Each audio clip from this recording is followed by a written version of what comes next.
Hey babies, we're gonna do a reading. I'm gonna do a reading. You do what you do. I'm not your mom. A little shaggy hair today. I heard the song, what, Krishna? It's never the right time to say goodbye. Cause it really feels, it's not you, it's me. I started shuffling and I paused and I only got 2 cards out, so I'm not like preparing a message for you.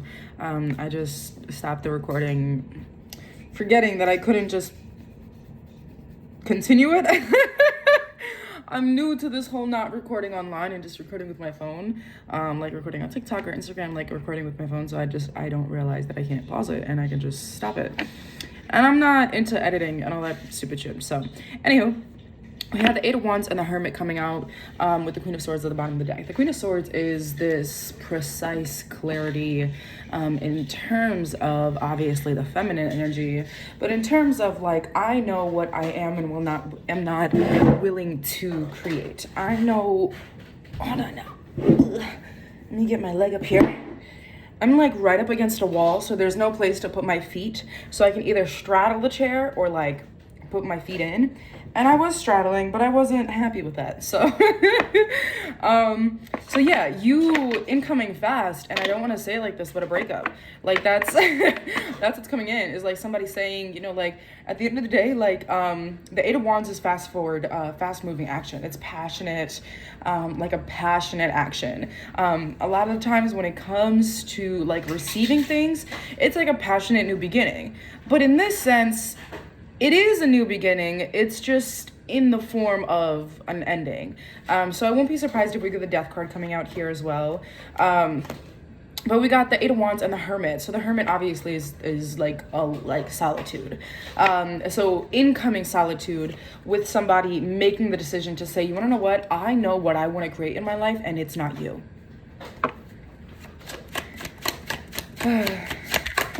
Harsh, but it's true.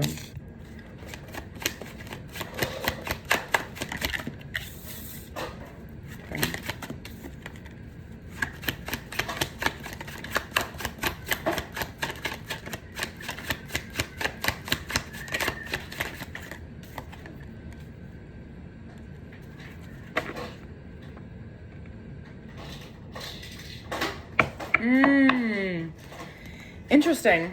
Okay. So you got the Hierophant and the Ace of Pentacles reversed, with the 2 of Wands and the 10 of Cups clarifying, the 10 of Cups clarifying the Hierophant reversed, with the 4 of Cups at the bottom of the deck clarifying the whole energy.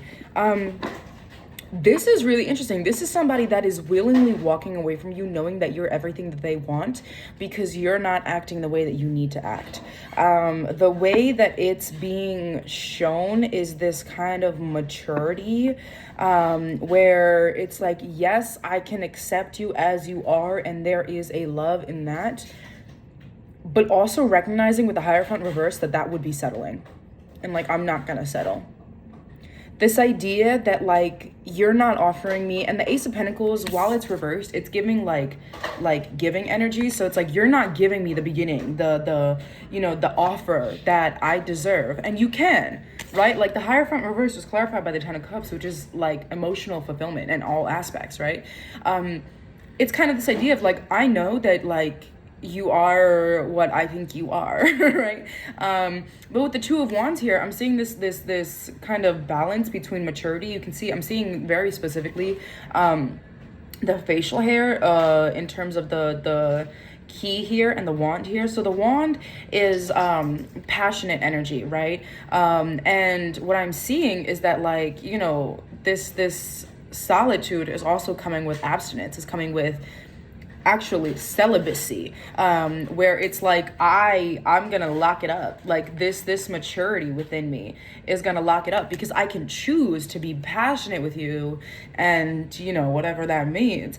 But because you're not offering me the things, it's kind of this idea of like, if you wanted to, you would, and I wanted you so much that I settled for sex when I wanted you. Like I settled, like, yes, I had you, but I didn't have you, you know? This idea that like this kind of like maturity of realizing that like it's more than that and you want more than that.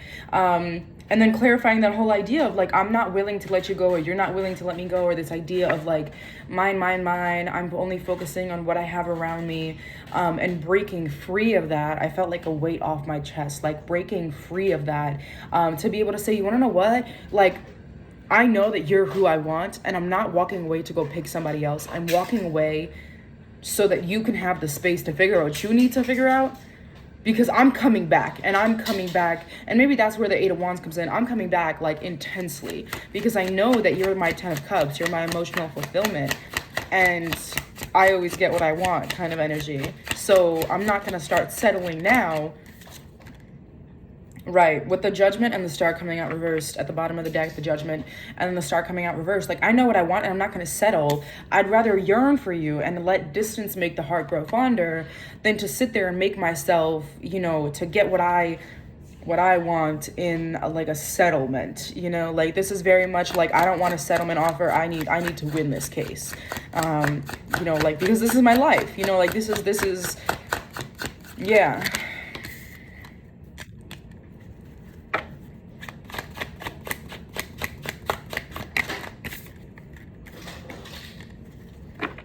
So you've got the Three of Pentacles, the Eight of Swords, and then Justice coming out here. The Three of Pentacles can sometimes, they can mean various different things, but for me, what I'm seeing very specifically is the unbothered energy of this character in the middle. I don't know if it's focusing. This character in the middle, while the two around them are trying to, like, you can see that the pentacles are not the same color. And this idea of, like, other people trying to fit in with you despite them doing the same thing as you, just, if that makes sense. Like, they're like, oh, yeah, like, we're cool, da-da-da-da-da. And then also seeing this in Hindu religion, this masculine and feminine energy, like the you know, if you know what I'm talking about, you know what I'm talking about. This, the same color scheme, the same kind of embodiment, but in a unhealed sense, because these look like little demons, like this demonic kind of, and I don't want to say demonic because that's a bit overreach, but this kind of like negative aspect of like, I'm trying to show you that I fit in with you, but we're not of the same energy. I look like I fit in with you, but energetically we're not the same. And this idea of like, behind that, like it's like twisted intentions of sorts, and you kind of being like, you want to know what, I'm doing my own thing, and da da da da. And doing your own thing is also, what I'm seeing it is in a celebratory sense, but doing your own thing is also like figuring out what wounds you have, like how many swords you have within your skin, and ripping those out, being in a contemplative, look at this card here, like he's or she is in a contemplative kind of state where they're like, okay, why is it that I have this coat on me, this idea of this protection over me, and then finding a justice within you. I want to say, clarify the Justice card for me, please.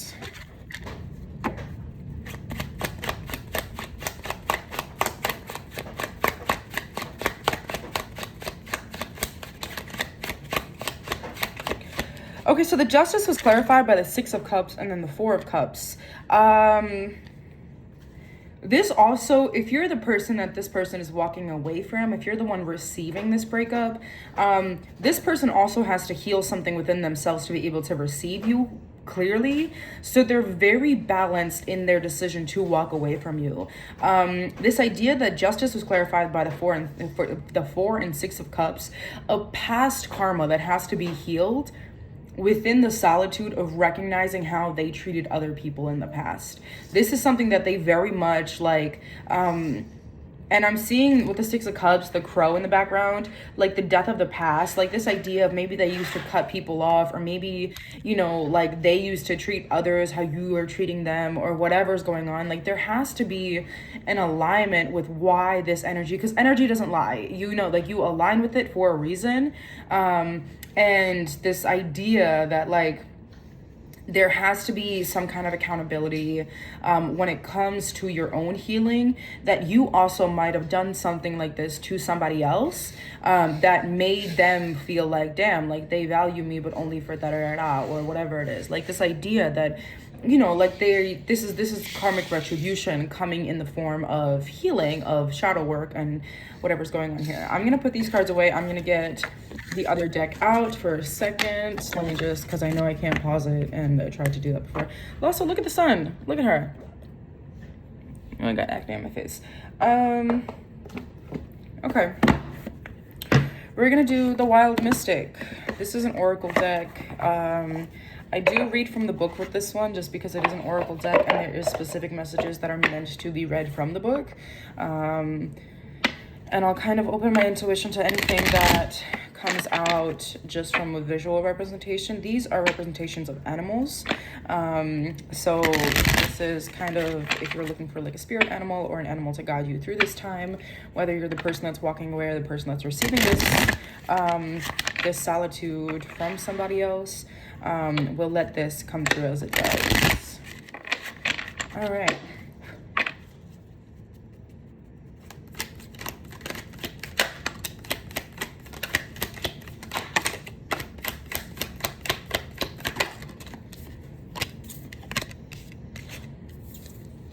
So we got trick, death, and trust. I believe that's a badger, a butterfly, or a moth.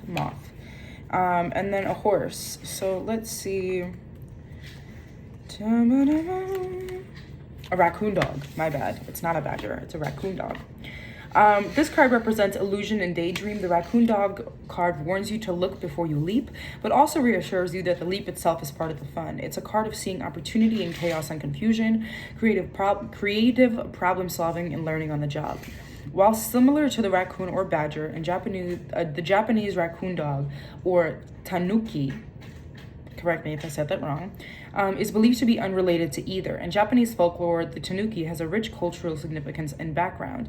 They are tricksters and shapeshifters and often associated with mischief and pranks.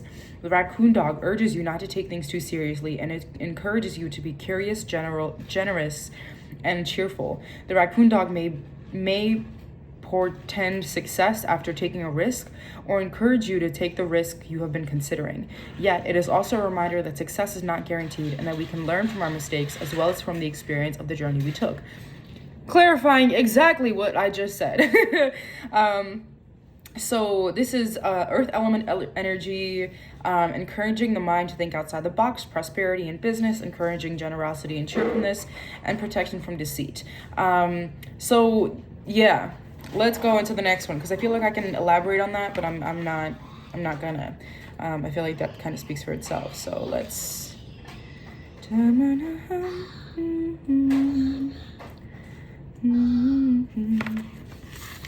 moth came out reversed, so we're gonna do the shadow reading of that.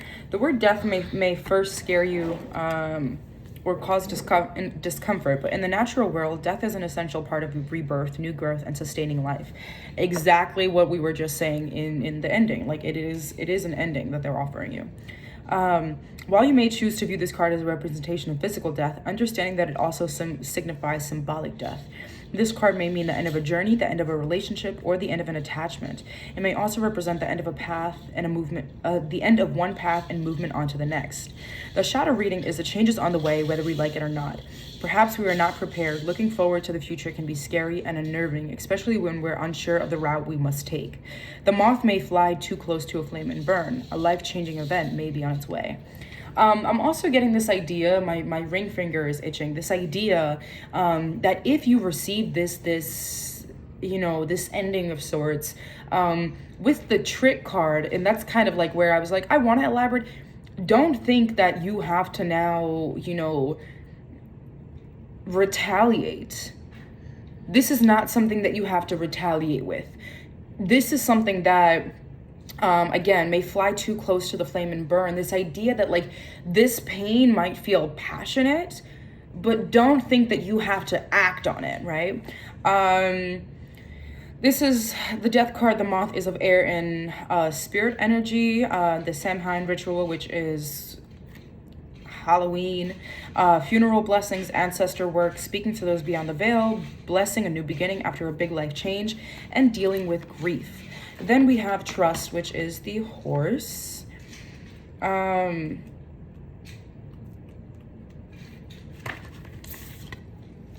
This card represents trust and loyalty. Throughout history and within cultures, horses have been associated with war, power, death, and luck. However, any who have chosen to work alongside them or ride with them proudly favor the theme of trust. A large and imposing creature, since its domestication, the horse has been an essential part of human development for good or ill. Humans have entrusted horses with their lives and fortunes. Horses have loyally walked alongside humans in battle, storm, and over oceans. This card is symbolic of allegiance, solidarity, and camaraderie. It is a friendship forged from mutual respect and shared adversities. When a horse is trained to be ridden, they are said to be broken. Through this process, their natural animal urges to hide or flee are replaced with subservience to the human rider. One reading this card can be warning you not to trust blindly, to follow your own will when you feel you are being led astray. It is urging you to trust in yourself. So this idea also that don't do something, when we talk about the connection of all of this, don't do something silly because you feel like, oh, like, sure, like, I just want to walk away for the fun of it. You know, like, make a very calculated decision and trust yourself when making this decision. Don't let anybody convince you that doing so will make you lose and this and this and this and that. Make sure that you are not being held again to this settlement, this idea of like, okay, but like I have what I want. No, like, do you have what you want, right? And then the idea, this is the earth element again, blessing a marriage or union, encouraging trust and understanding between people, and guarding against fraud, which again ties back to this idea of trick, where don't let somebody, I'm feeling this energy of, excuse my son in the background, I'm feeling this energy of the person receiving this breakup saying like, oh, you just want to be alone. To Thomas, all done, please. It's too loud, Baba. Too loud. This idea that like you just want to be single so you can go fuck around. That's kind of what I'm getting here. And don't let somebody's projections of what you're doing mislead you from what it is that you know your intention is. This idea, like, very much like follow your own will when you feel you're being left astray. Because at the end of it, like, the spell work of it, and what I say that is like the depth of, if you're doing kind of this trust that if you, this is who you think your person is, if you know this person for who they are minus what you feel when they walk away, detach from the pain for a second.